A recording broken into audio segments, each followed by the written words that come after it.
हमारे आदरणीय आप कवि जी कलम के बादशाह कहे जाने वाले आदरणीय आप गया गुरु जी की लेखनी 4 लाइन भूमिका के अंदर भाव देत बा वीरों के बारे में कैसे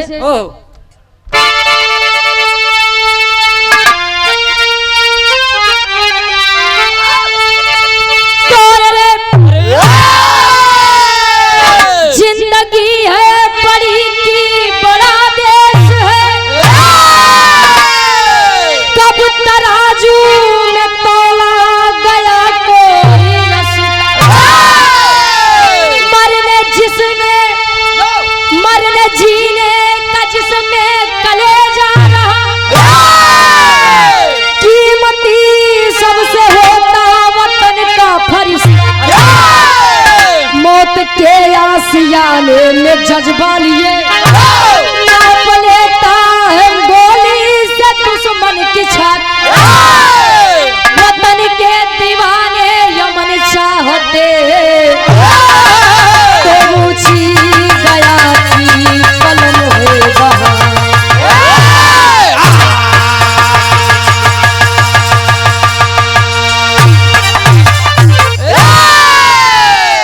जिंदगी है बड़ी की बड़ा देश है कब तराजू में तोला गए कोई फरिश्ता जिंदगी बड़ी है आज जिंदगी जीने के बाद लोग अपने मातृभूमि के लिए अपनी जीवनी अपना जीवन कुर्बान कर दे ऐसे वीरों को सत नमन है इस विराह के माध्यम से बताया जाता है जीवन एक ही बार मिलता है कोई अपने परिवार के लिए अपनी जन्मदायिनी माँ के लिए जान नहीं देना चाहता तो कोई अपने मातृभूमि के लिए अपने जीवन को दांव पर लगा देता है विरह में बहुत सुंदर कवि जी गजल के भाव देते हैं कैसे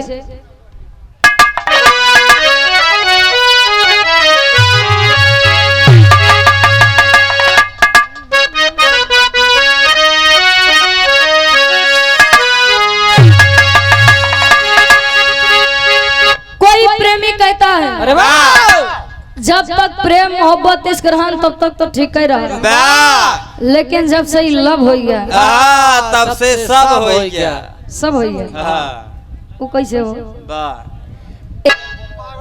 अच्छा बोलो वो का नहीं धक दे दी कहे जब तक प्रेम रहन तब तक तो ठीक ही रहा ये प्यार के चक्कर में देखा था देवर अपने भौजाई साथे जीजा अपने सड़ुआइन साथे सास अपने दामाद के संगे फुर हो गया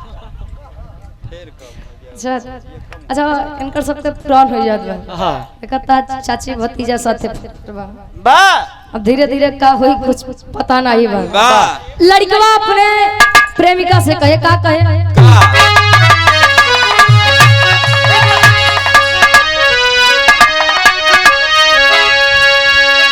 अरे जब प्यार किया तो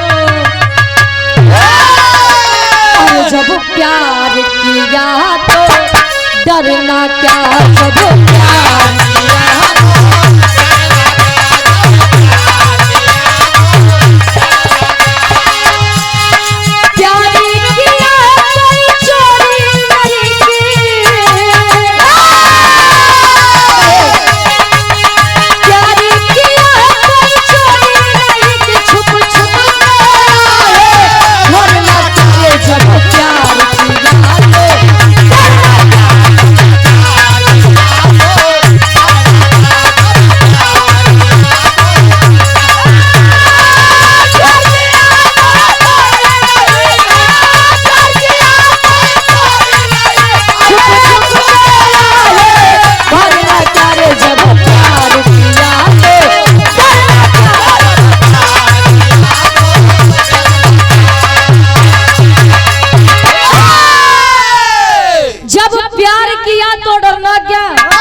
प्यार किया है कोई चोरी नहीं कि छुप छुप के आए भरना क्या ए भैया प्यार करना कोई गलत बात नहीं है लेकिन प्यार पाक होना चाहिए पवित्र होना चाहिए ये प्रेम आते कि जो ने आप लोग उतना दूर से बुलाए के यहाँ गवावत है एक प्यार नहीं होता है प्रेम कई प्रकार का होता है।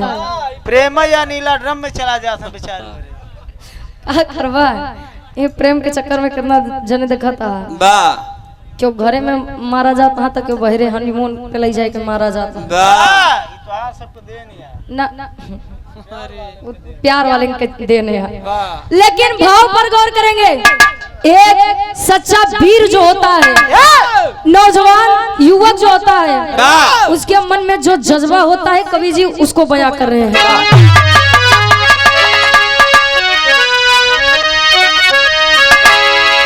अरे भारत का चांद,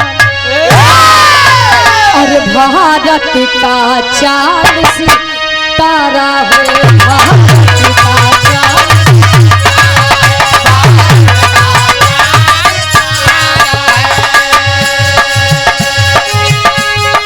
एक नहीं सौ बारी मरी,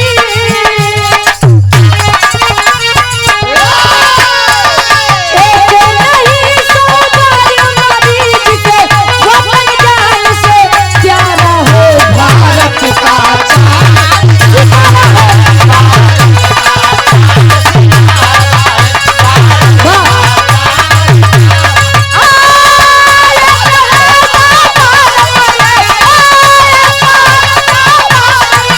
जिसे वतन जान से प्यारा हो, भारत का चांद सितारा है।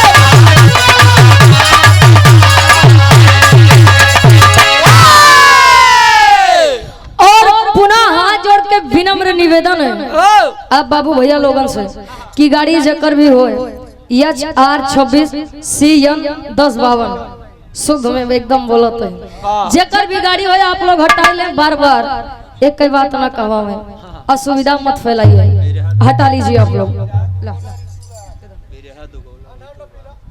नहीं भैया बाहर ले जा, बाहर पिए दे, हाँ बिरहा दुगोला। क्या प्रोप्राइटर साहब ऋतुराज संजय भैया इस भाव को समझते हुए आप बिरहा दोगला, क्या प्रोप्राइटर साहब संजय भैया जी 101 रुपए देकर सम्मान किए, चरणों में कोट कोट नमन है, आशीर्वाद के चाह रहे कि हम बच्चे अपनी कला में कामयाब रहे। जीके म्यूजिक बलिया से भैया जी के द्वारा 51 रुपए का महान आशीर्वाद। माई भगवती काम में दिन दुना रात चौगुना तरक्की दे। कहे भारत का चांद सितारा है, एक नहीं 100 बार मरी, जिसे वतन जान से प्यारा है। लोग वतन के लिए, अपने भारत भूमि के लिए शहीद हो जाते हैं, उन शहीदों को क्रांतिकारी सलाम करते हूँ। हमरे बिरहा के कहानी के शुरुआत यहीं से बा। कैसे गुरुजी?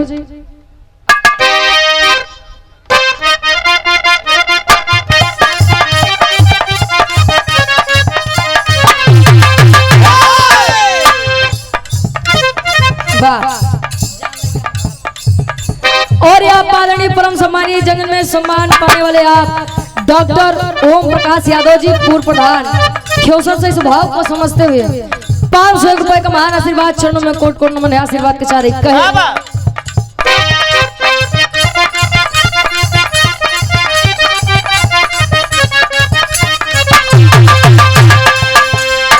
वतन से प्यार करना खुदा की इबादत है, वतन से प्यार करना खुदा की इबादत है, कहीं उससे भी बड़ी देश पर शहादत है।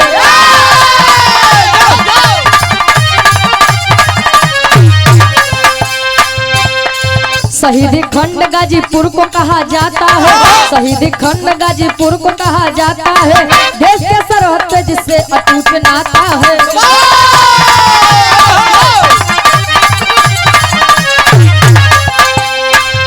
कहानी कवि जी लेते हैं कहाँ से? गाजीपुर के एक छोट सा ग्राम बात जाही रायपुर से कहानी बात के कर। और आप आदरणीय परम सम्मानित हृदय के गार्जियन जी संजीत यादव जी खिचड़ी चौधरी हुसैनाबाद से आप 501 रुपए देकर सम्मान किए, चरणों में कोट कोट नमन है, आशीर्वाद के चारे कहे।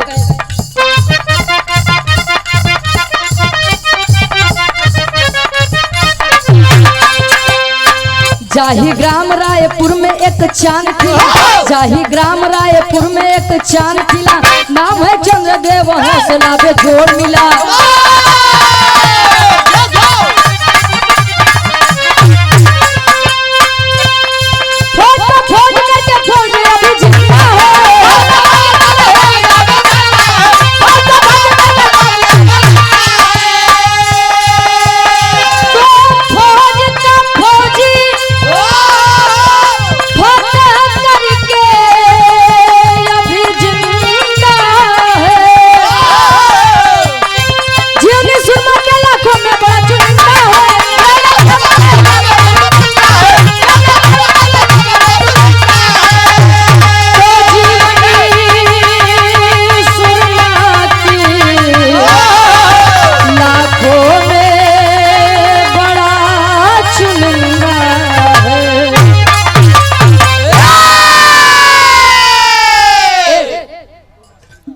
और आप धर्म के बड़े भाई पिंटू मसीहा जी 100 रुपए का महान आशीर्वाद।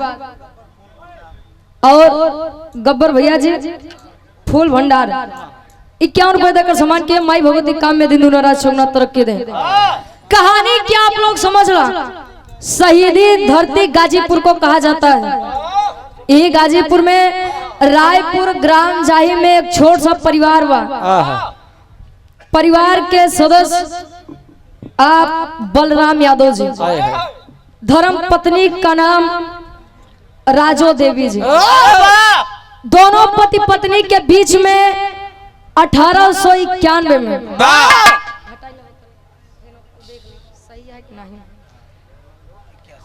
1981 में एक छोटा सा परिवार हुआ। और परिवार में 1981 में एक छोटा सा लड़का जन्म लेता हुआ।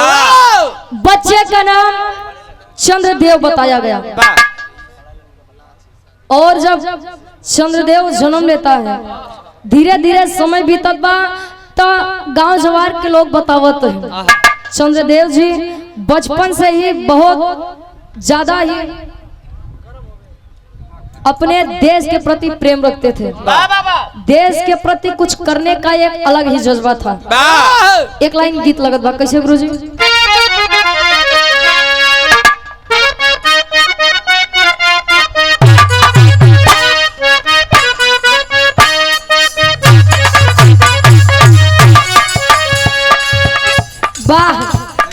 बड़ी बढ़िया गीत के संकेत करते हैं। कोनो लड़का कोनो लड़की से कहे यहाँ तो लोग गंगा स्नान करे सो तो तरत है नहीं है। लड़की के देखे से लोग तरी जाते हैं। बारे प्रिय चरित्र लड़का कहे तनी ताक दे तू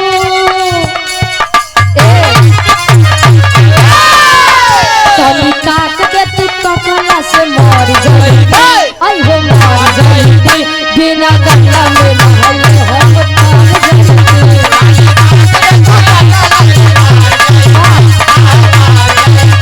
बिना गंगा में नहाए हम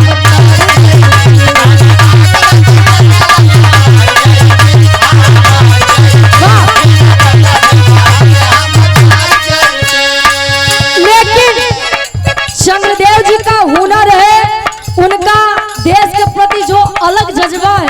कभी जी भाव में बताओ थे गांव जवार के लोग बताओ थे का?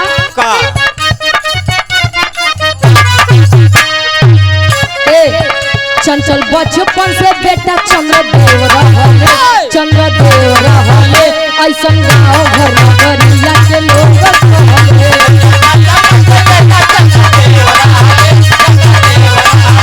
ऐसा गाँव घर नगरिया के लोग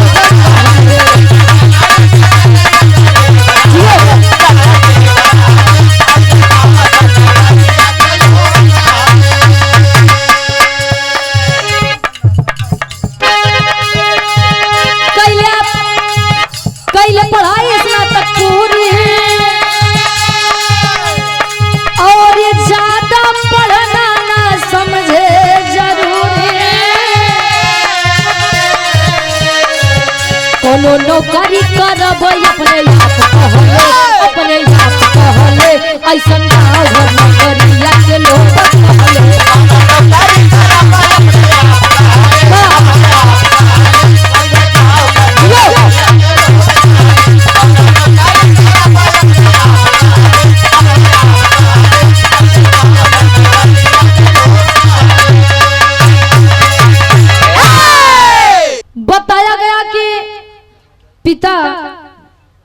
चंद्रदेव जी को मास्टर बनाना चाहते थे। वाह कहा जाता है कि एक बच्चे का रुझान जिस क्षेत्र में हो, वाह यदि बच्चे को उस क्षेत्र में भेजा जाए तो बच्चा हो सकता है कि अपने मन से अपने इच्छा से वह नाम कमा ले, वाह कि जिसका गुणगान लोग सदियों तक करें।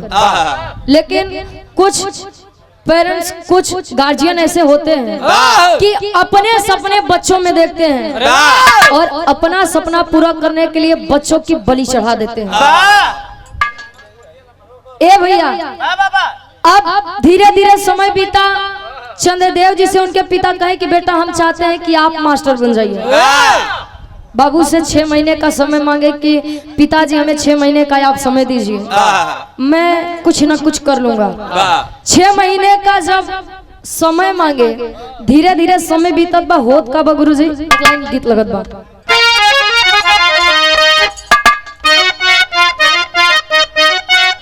अरे वाह, कोरोना नहीं ना भेले दुल्हन अपन दर्द बतावे का बतावे का अपने देवरे से। टूटा तकहिया बताता कलाई, टूटा तकहिया बताता कलाई, टूटा तकहिया बताता कलाई।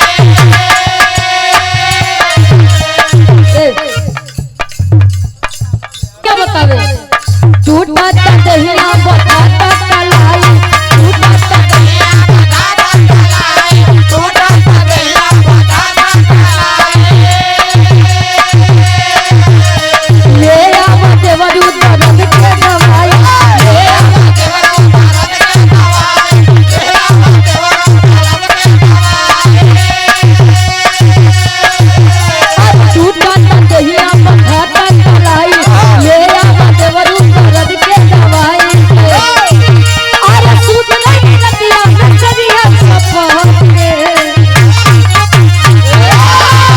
अरे सूत नहीं सजिया लतिया सपने, पकड़ी भइल बा कमरिया लपटे। भइल बा कमरिया लपटे, भइल बा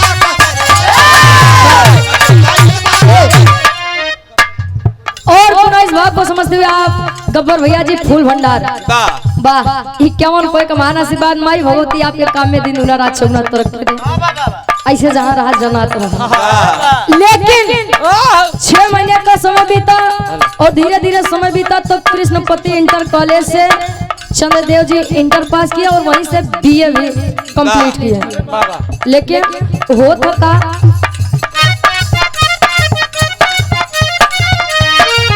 अरे मन नहीं लागत तो छोड़े पढ़ाई,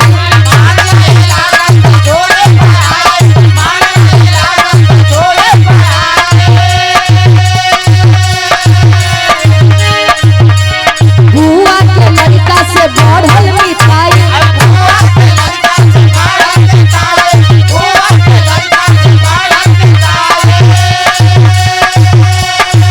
अरे मन नहीं लागत तो छोड़े पढ़ाई, बुआ के लड़का से बढ़ल मिठाई। अरे राम भरत फौजी जैसे सेवा करत बा, अरे राम भरत फौजी जैसे सेवा करत बा, संगत के रोग धीरे धीरे बढ़त बा।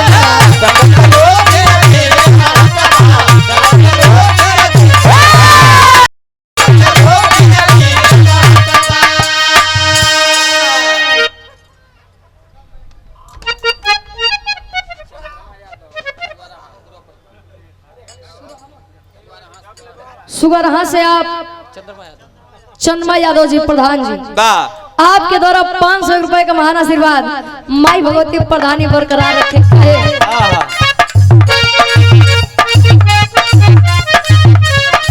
धीरे धीरे समय बीता, पढ़ाई में मन नहीं लग रहा है तो पढ़ाई आगे की छोड़ दिए। वाह एक बुआ के लड़का रहे, बताया गया आप जो कि शहीद हो चुके हैं, आप राम भरत बाबूजी। वाह धीरे धीरे मिताई बढ़त तो कहे कि भैया मेरा मन, मेरी इच्छा कहता है कि मैं अपने भारत देश के लिए कुछ ना कुछ करूं। कहे मतलब कि मैं भी आर्मी ज्वाइन करना चाहता हूं। तब धीरे धीरे समय बीता होता राम भारत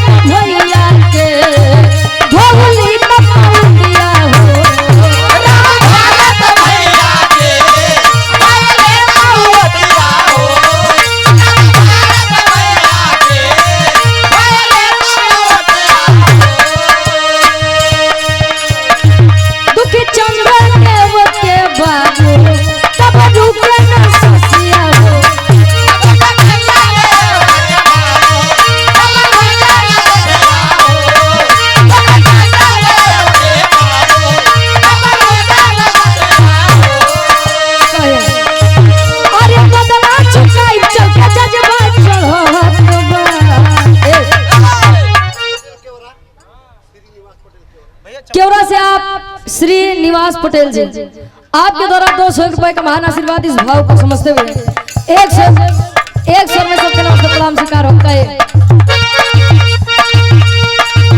अरे बदला चुकाई चल के जग बाबल अरे बदला चुकाई चल के जग बाबल हतबा के रोग धीरे धीरे बढ़त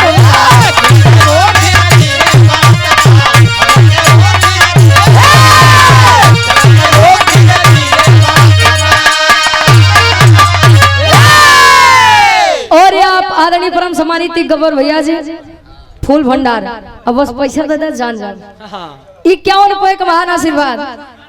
ए भैया धीरे धीरे समय बीता, अपने बुआ के लड़के से जब यह बात बताए तो उन्होंने कहा ठीक है, अगर तुम्हारी इच्छा है कि देश के लिए कुछ करने की तो हम तुम्हारा फुल सपोर्ट करेंगे।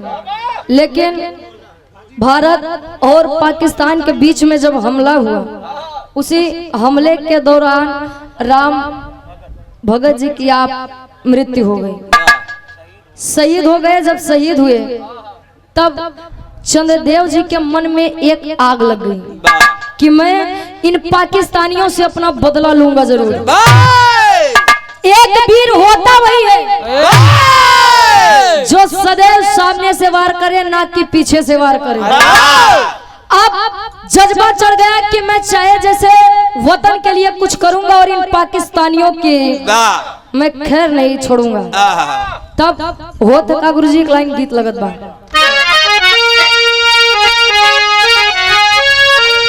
दुलही के अरे झुलनिया के गुजवा, अरे झुलनिया के गुजवा अब टूटल राजा के सनिया से बढ़िया छूटल राजा से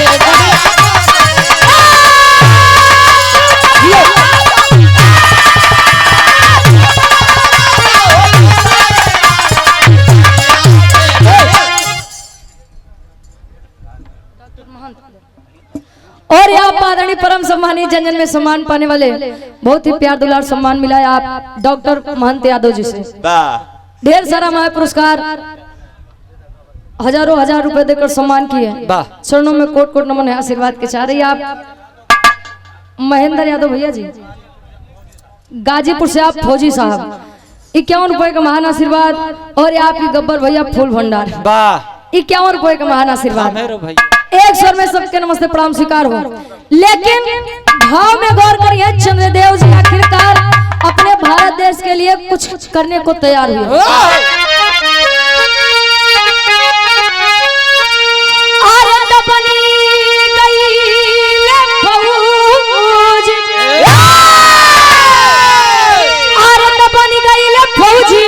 अब दीवाना वतन के सजाए बरती मस्ताना वतन के सजाए बरती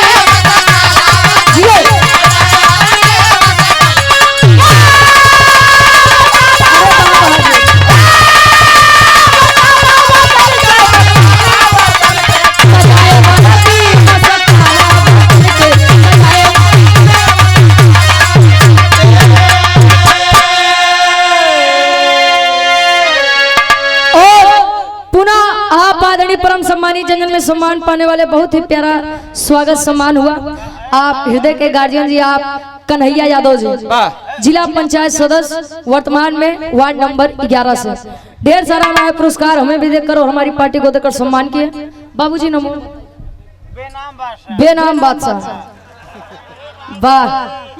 आपके द्वारा इस भाव को समझते हुए 60 रुपए का महान आशीर्वाद। चरणों में कोट कोट नमन है, आशीर्वाद के चारे भैया के कुर्सी दाओ।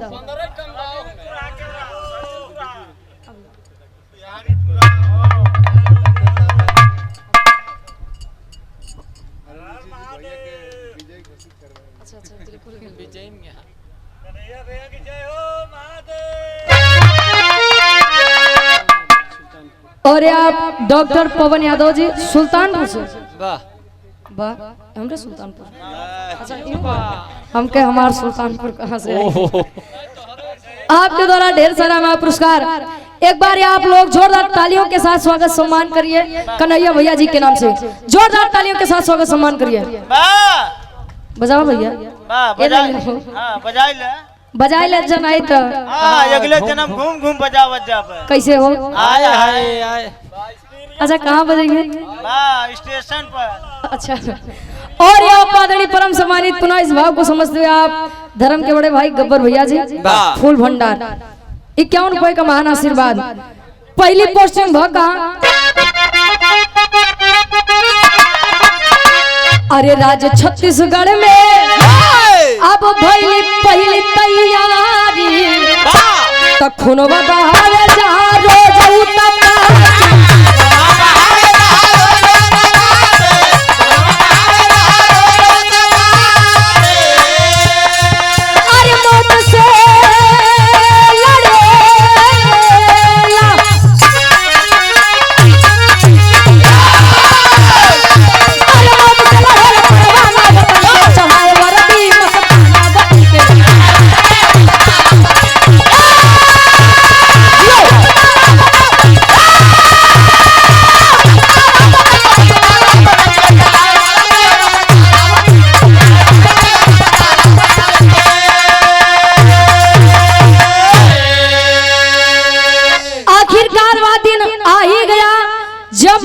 चंद्रदेव जी के बदन पर हमारे भारत देश की वर्दी चढ़ी।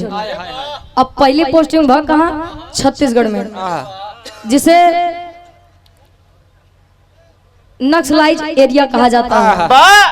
जब पहली पोस्टिंग हुई तब उन्होंने ठान लिया मैंने भारत देश का नमक खाया है और उसी खाए हुए नमक की कसम में ऐसे इन लोगों को छोड़ूंगा नहीं। अपने टीम के साथ तैयारी किए। तेरी के भाव में कवि लिखा था इनका।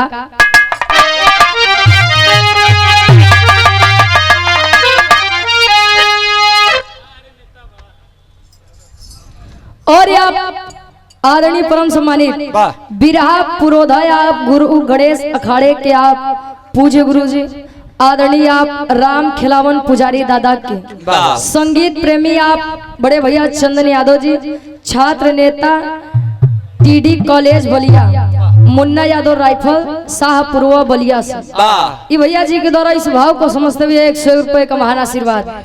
एक सच्चे सिपाही का जज्बा क्या होता है कभी जी बताओ तो।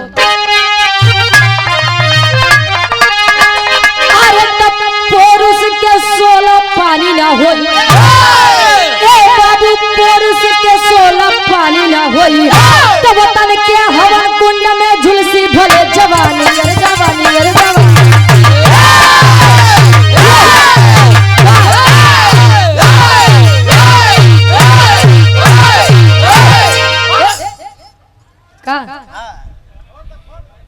कहे पुरुष के 16 पानी ना होई वतन के हवन कुंड में झुलसी भले जवानी। पहले के पुरानिया एक बात कहा है गुरुजी काहे जकरे जवानी आवत है तो चोकरत किया हुआ है यार है। अच्छा काहे बदे पहले के पुरानिया बतावे कि लोग अपन जवानी ऐसा तो बाना ही जवानी क्यों क्या आवत नहीं आए जब लड़की जात है तो जवानी आवत है जवानी के बाद ओकरे बाद भक्ति भाव भजन में मन लागत। ए भैया पहले के लोग अपन जवानी अखाड़े में खर्चा करें सरहद पे खर्चा करें आवत रही तो जनवाई के मानत रहे लेकिन आज वाले क्या आवत है तब खटिए बिता देते हैं काहे 8 बजे भर सोवत हैं तो पूरा बोला कर। ए भैया उन्होंने ठान लिया मैं अपनी जवानी वतन के नाम कर दूंगा लेकिन अपने भाई का बदला मैं चुकाऊंगा जरूर। आखिरकार धीरे धीरे समय बीतत बा उस समय नजदीक आयल जब चंद्रदेव जी कश्मीरी घाट पे जो पाकिस्तानी उत्पात मचाए हुए थे उनका ठिकाना खोज रहे हैं। कैसे एक लाइन गीत लगत बा जियो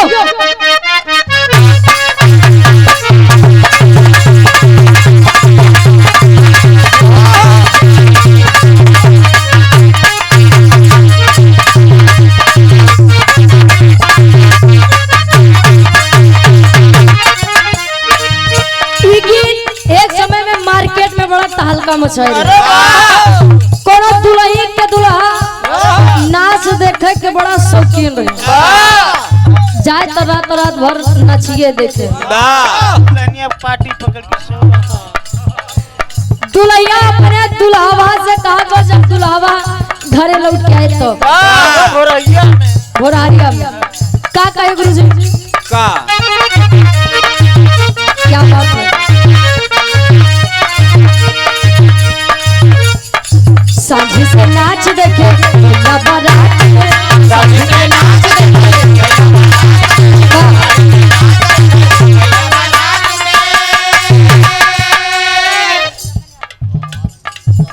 और यहाँ आदरणीय परम सम्मानित बाबूजी आप गार्जियन जी चंदन यादव जी आर्मी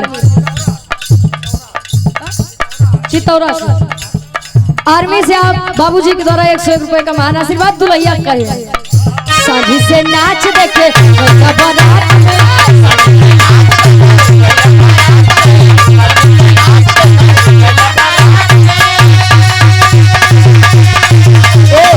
भाई बड़ा हो हरिया वो छोड़ी हाथ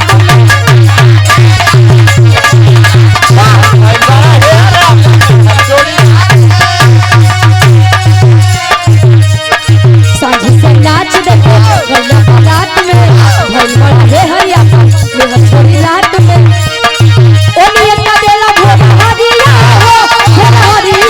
हो ए ओनी एक बेला भोला हरिया हो काजनी देख के पहिला काजनी देख के पहिला मीठा मीठा बात काजनी देख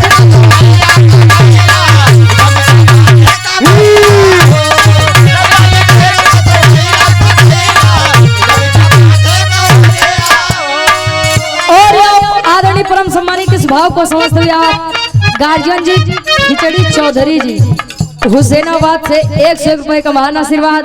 लेकिन भाव पर गौर करेंगे, आखिरकार वो दिन आ गया जहां पर कश्मीर के ऊपर कश्मीर के क्षेत्र पर पाकिस्तानी लोग अपना कब्जा जमाए हुए थे। हो था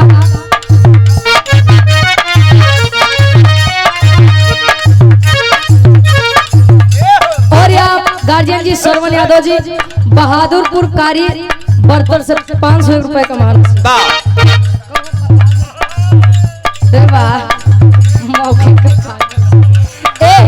भाव पर गौर करेंगे, आशीर्वाद के छाले कहे कश्मीर के जड़ला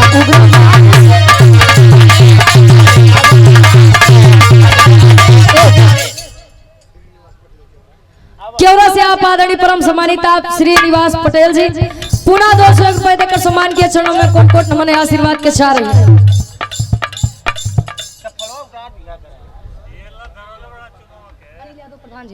और यहाँ आदरणीय परम सम्मानित गार्जियन जी अनिल यादव प्रधान जी 200 रुपए का महान आशीर्वाद। कवि जी लिखते हैं कश्मीर के जड़ला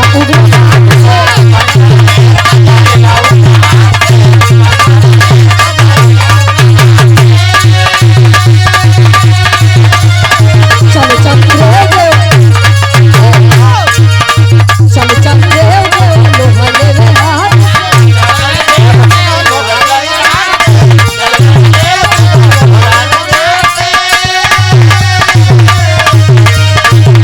कश्मीर के जड़ला उग्रवाद से चलो चल देव जंगलाद से सिरवत साजे कफनवा हो सिरवत साजे कफनवा हो मारा बो दुश्मन के हाथ मारा बो दुश्मन के हाथ मोटा सामान जवानवा हो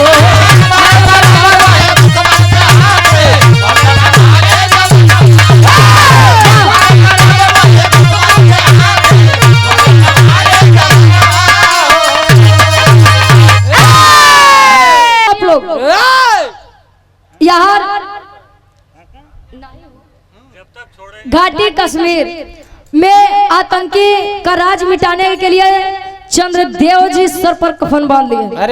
या तो मरूंगा या तो मारूंगा, लेकिन ऐसे मैं खाली हाथ नहीं लौटूंगा।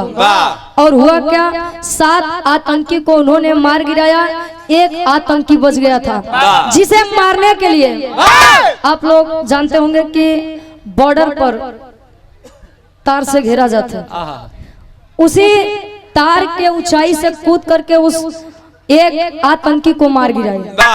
और जब मार गिराए तब एक खबर फैलत बा। कौन खबर गुरुजी? पापड़ के भाव में कवि जी लिखत,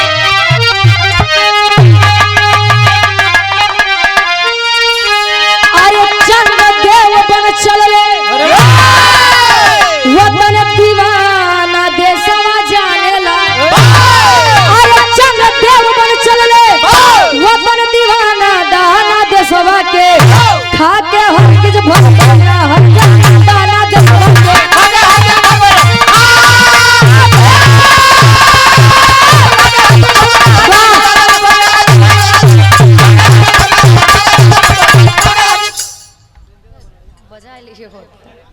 और यहाँ आदरणीय परम सम्मानित राम जी यादव जी सारंगपुर से समाजवादी नेता हैं।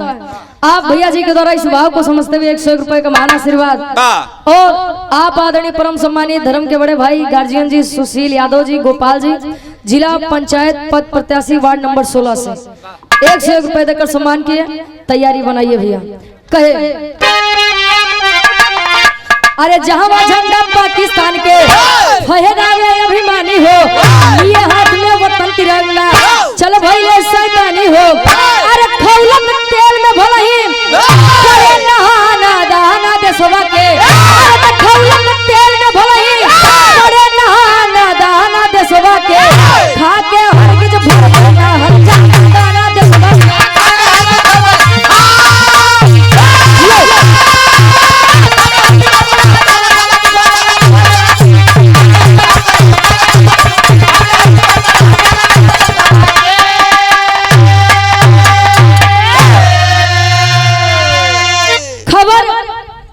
चंद्रदेव जी जब उन 8 आतंकियों को मार गिराए तो वही कश्मीरी घाटी पर उन आतंकियों का पता करने के लिए गांव जो आसपास थे वहां पर अच्छी खासी जानकारी अपना बात व्यवहार बना लिया। और वहीं से जानकारी उठी कि कश्मीर में एक जगह ऐसा है जहां पाकिस्तानियों ने अपने वतन अपने मुल्क का झंडा फहराया हुआ है। जब चंद्रदेव जी इतनी बात सुने, आखिर भारत देश हमारी वह मातृभूमि है जहाँ पर अनेक फौलादियों को जन्म देती है। जब इतनी बात सुने चंद्रदेव जी भारत देश का झंडा लेकर चल दिए उस कश्मीरी क्षेत्र में। कश्मीरी क्षेत्र में जब पहुंचे तब छलांग लगा करके उस झंडे को नोच करके फेंक दिए और हमारे भारत देश का झंडा फहरा कर लौटे। लोग शहीद होते हैं लेकिन या महात्मा या वीर पुरुष आज भी जीवित हैं, अपने गाजीपुर शहीदी धरती पे हैं। आल्हा के भाव में कवि जी लिखते हैं का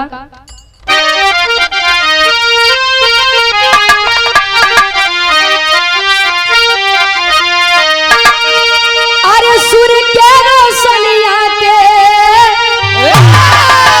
रोकी ना बदलवा बाबू।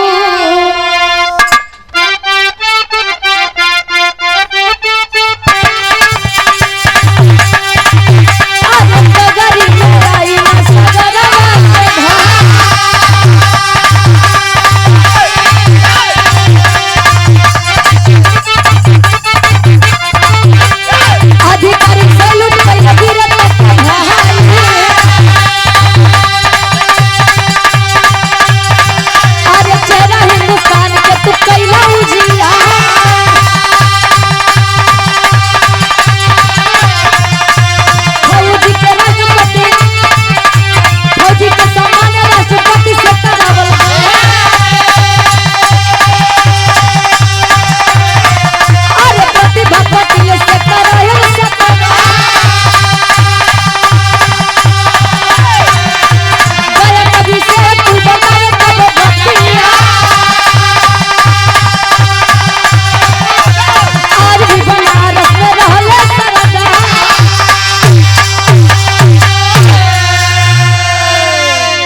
कहाँ है वाह नहीं दिखे। और जब हिंदुस्तान का झंडा फहरा करके पाकिस्तान का झंडा फेंक करके उस तरफ से आ ही रहे थे, हल्की फुल्की चोट लगी थी। सभी जवान पूछने लगे कि आखिर आप गए कहाँ थे। उन्होंने बताया कि मैं मरना मंजूर है, मैं मरना पसंद करूंगा। कहा जाता है एक वीर के लिए सम्मान से जहर पिला दे तो पी लेगा, लेकिन जो वीर है असली में मर्द है, जे असली मर्द बा उस सम्मान से जहर पिया पसंद करे, लेकिन अपमान से मिठाई खाना पसंद करे, अमृत खाना नहीं पसंद करेगा। ये वीर की निशानी होती है। और जब इतनी बात पता चली तो राष्ट्रपति, उस समय राष्ट्रपति हमारे भारत देश की आप प्रतिभा पाटिल जी थे, उन्हीं के हाथों से सम्मान कराया गया।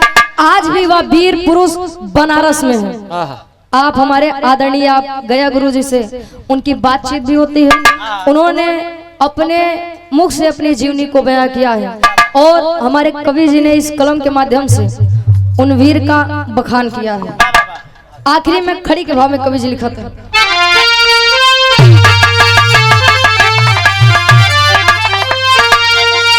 अरे कहे कवि देशवा के,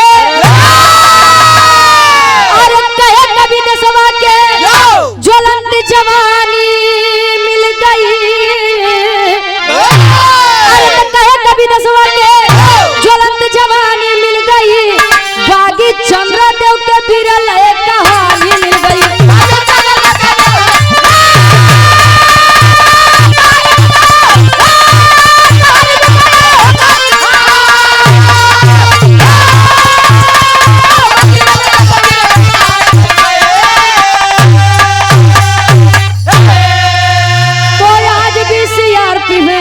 देत बाटे सेवा हो तो देशभक्ति से बड़ा नहीं बाटे कौन से।